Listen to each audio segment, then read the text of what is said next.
fa isan'ny mbola miteraka resabe ihany koa moa amin'izao fotoana izao ny fampidirana ponja ny Tangalamena Zakariasy Patrika manameloka an'izay indrindra raha moa niteraky ny teraky Tomasina ary mitaky ny famoahana azy hoy ny seteza Vlasy Stanislas Androany fanazavana. Sy afaka angigna ireo ray aman-dreny ireo mamoloana ny tsirariny fa izany bois de rose zany any aminay na Andramena de azo sarobidy manana ny asiny manoka tsara fantatsika tsy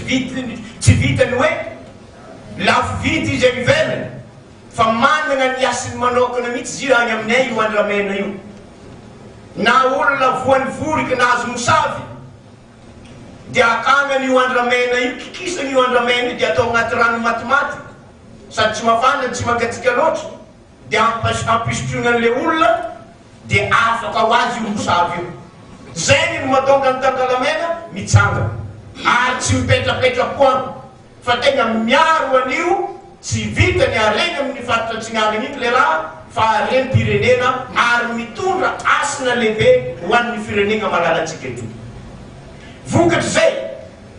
de nilaza ny marina ny Tangalamena nitsangana izy amaty tsy tambalana azy milaza ny zavatra tsirariny eto amin'ny tanindrazana de nisamborina izy io migadrana io ary nagnanova ataontsika hoe fanenjena tagnatin'ny fotoana fohy de fa izy hitatsika namoagna MD de migadra ny tegnany amin'izao fotoana zao mamolonany zany de tsapanay movasy Ravalomanana indrindrandrindra zay zanako Tomasina fa de tsy hipetrapoagna zahay